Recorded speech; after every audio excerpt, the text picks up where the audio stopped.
What if history isn't just random? Superhumans, let's dive into the mind-bending coincidence between Abraham Lincoln and John F. Kennedy, spanning 100 years and yet eerily connected. We'll explore the weirdness, see what the skeptics have to say, and try our associated remote view to uncover the truth and ponder the reasons, what's behind it all. Let's get into it.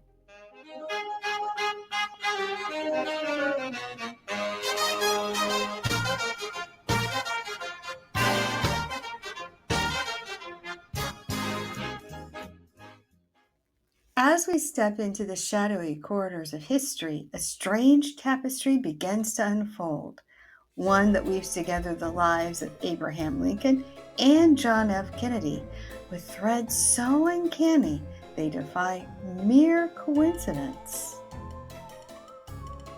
Separated by a century, these two iconic presidents share a series of parallels that have left historians, conspiracy theorists, and curious minds alike scratching their heads. This goes beyond just election dates to tragic ends. The similarities are nothing short of bizarre and launches us into high strangeness. Both elected to Congress in 1846 for Lincoln and 1946 for Kennedy, and to the presidency in 1860 and 1960, exactly 100 years apart. Both unalived on a Friday, and you know what, in the head, with their wives present and unharmed. Both succeeded by Southerners named Johnson, born 100 years apart, Andrew in 1808 and Lyndon in 1908.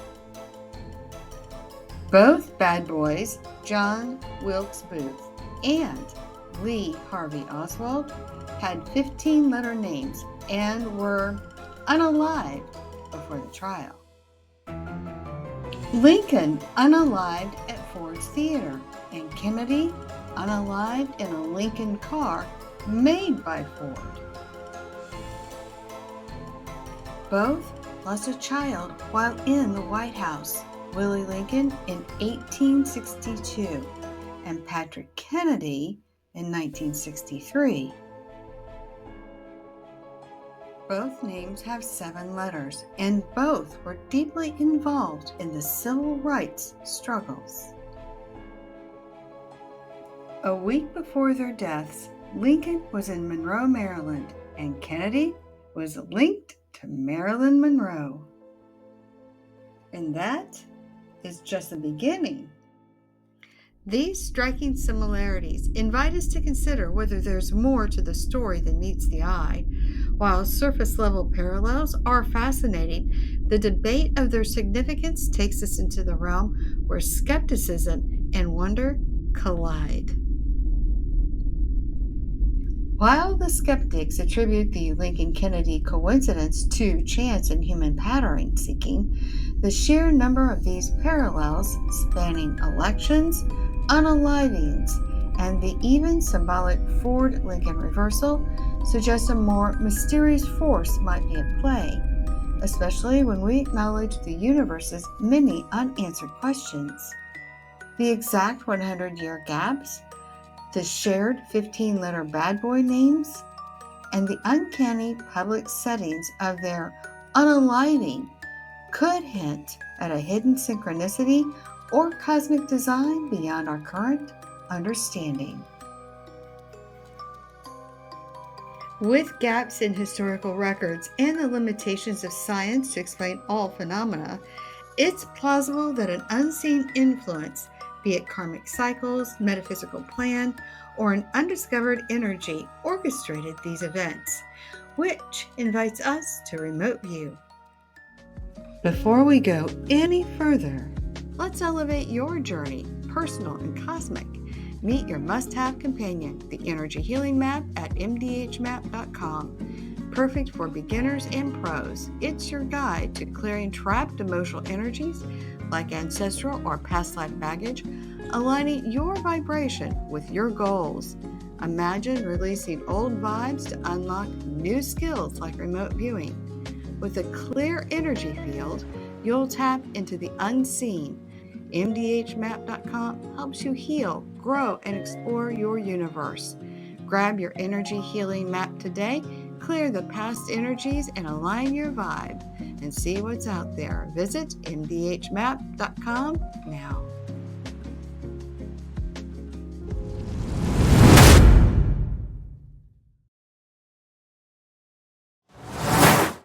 All right, superhumans, you know what to do. Lean back, take a deep breath, and then feel your body as you listen to the story. Does it feel light or does it feel tight? Remember, light means yes, the story is making sense. It's resonating with you. But if your body feels tight, it's nope, this story doesn't make any sense. And then leave your comment in the boxes below. All right, I've got Christina with me. Hi, everybody. All right, so we have taken some time to look at some pretty interesting 5 questions that I believe that we were both a little bit surprised about. What do you think? Not just a little bit surprised, a lot of bit surprised. Really, mind-blowing surprise. It was mind-blowing surprise. Hold on. Yeah. I'm going to bring your volume up a little bit. All right.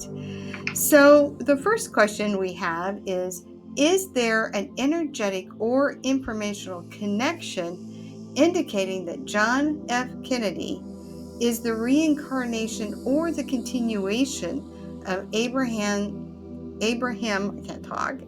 Lincoln's essence? And I got yes, they actually share the same blueprint or oversoul. What did you get?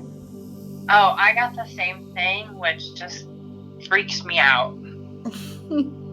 It kind of explains a lot, doesn't it? It sort of changed our questions after that, I think, because we were sort of approaching it with one set of questions, but when we got that, we're like, we need to change our questions.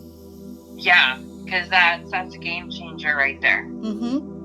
All right, let's move on to the next question.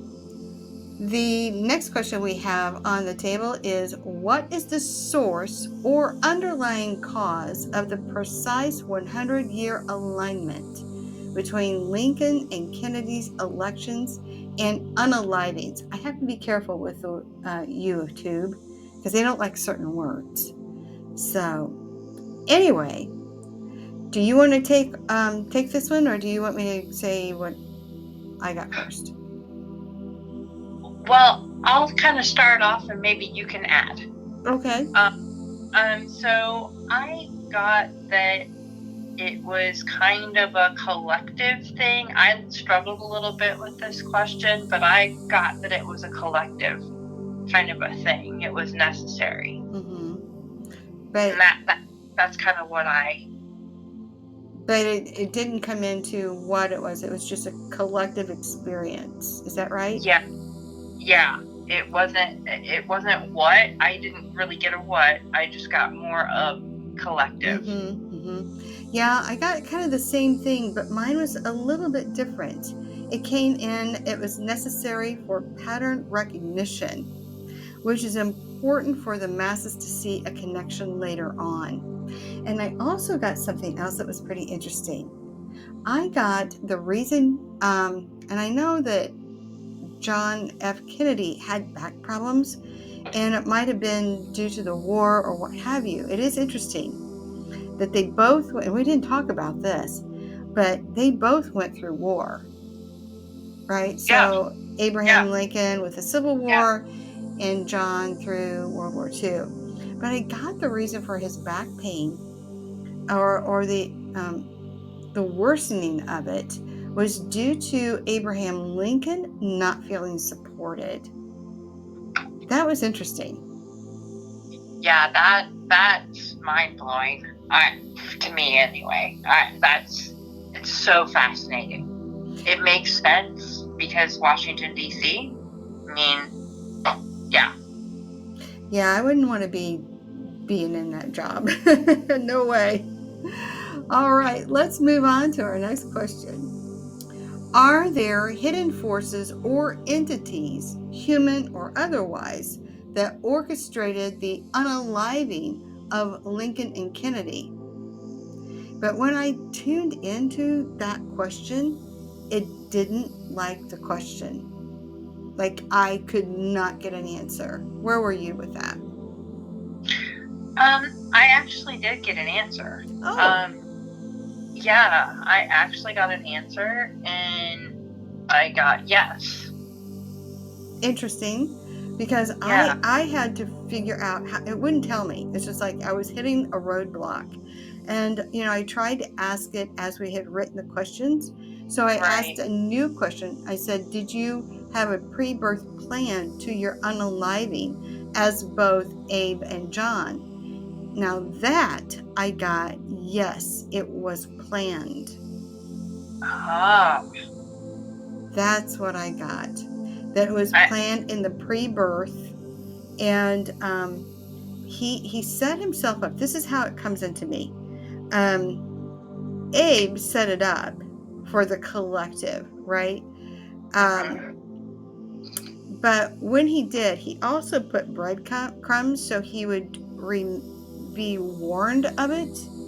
And I do believe he had prophetic dreams where he thought, oh, this isn't going to end well for me. And then it didn't end well for him. But Kennedy had no warning, no dreams, prophetic dreams that warned him. But I feel like he didn't want that. I feel like it was very disturbing. He did not want that because he had already set the intention to do it. So the only thing that sort of comes in, I felt like there might have been room for him to, or Abraham, to sort of exit out of that. He had a choice, but it feels like the higher self just like, nah, let's go ahead and go through with it, because you have several exit points, right? Yeah, absolutely. You have Mm-hmm. lots of exit points, and it just kind of depends on, you know, choices and contracts and all that stuff. Mm-hmm. So I feel like that he could have maybe paid attention to that, and he and John Wilkes Booth wouldn't have become linked together in history. But anyway, he chose to go to the theater and things happened. So I'm curious, what did you get with all this?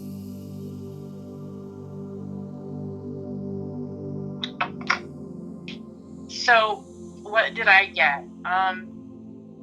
You went into so much detail, more than I really was able to come into myself. Mm. So, um, but my gut tells me everything that you're saying makes sense. Like my spidey senses are in agreement. It's just I feel like sometimes my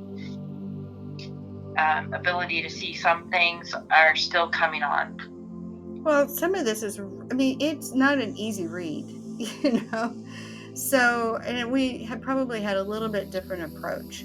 For me, I just tuned in to John F. Kennedy. What can he tell me? Can I tune into the person that walked in the shoes, or the essence of the walked in the shoes of these two men, and see what happens? And that's sort of where my information was sort of coming from. The other thing too, I feel like this was done to it was to create a shock value to the nation, the collective, not just the nation, but the world, right? So it feels like there's a reason for it, but the reason has yet to unfold before us. See, that's the thing that was interesting to me. It's like, they talk about woke or the awakening. It feels like that this is the other piece, or the finishing piece to that puzzle. Interesting. I mean, that makes a lot of sense, though. Yeah. So, yeah, but it's interesting. I can't really see beyond that. I don't know any more than that. When I pressed, I got nowhere. It's just like shock value, planned, necessary. And that's about it. So, all right. Wow. All right, let's move on to the next question. What is the true nature of the symbolic or energetic significance behind the Ford Lincoln reversal, Ford's theater, and the Lincoln car in their unaliving?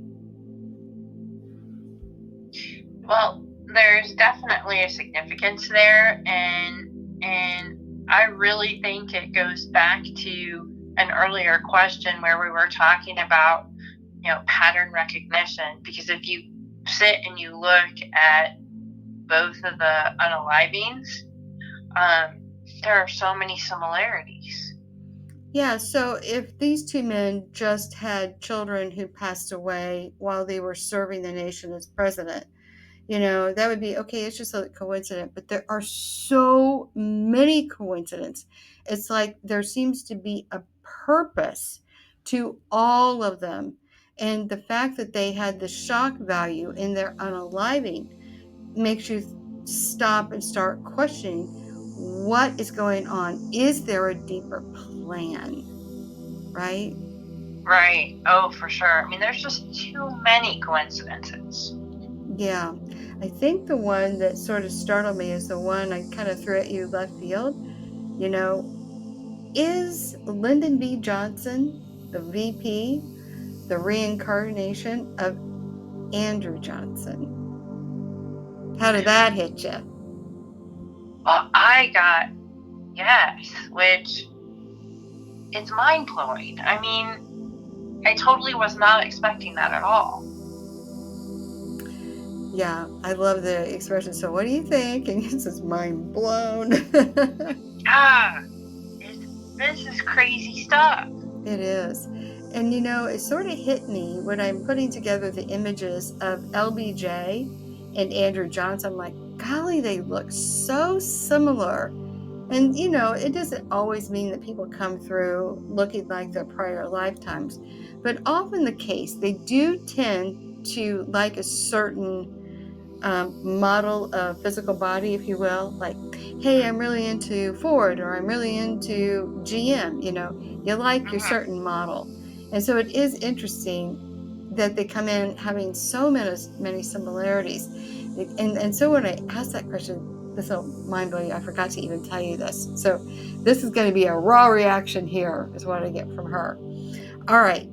So when I'm asking, first of all, there are some differences with Abe and JFK. Abe, they're both civil rights people, right? The whole Yeah. civil rights movement was Yeah. established as the Republican Party in 1860 or 1850s. And Abe was sort of the leader of that party. And then you have JFK, on the contrary, Yeah. who, they became the Democratic Party, or the Democrat Party, excuse me. They were the champions of civil rights back in the 60s. And so Yeah. now you have one a Republican, one a Democrat. So that's interesting. And then you have Abe. Now, I'm sorry, poor old Abe. He wasn't exactly a looker, right? I'm No, he sure wasn't. he was a nice fella, but Yeah. he just wasn't quite the looker. On the other hand, you got JFK, who was a looker, and people claimed he was a bit of a womanizer, and Abe was not that. And so when I'm asking, the higher self, or the essence of the person that was this JFK, I said, if you're telling me that you were Abe, and you were like homely, and I'm hearing, it was so funny, it was like I was hearing laughter, like, yeah, I wanted to be handsome this time.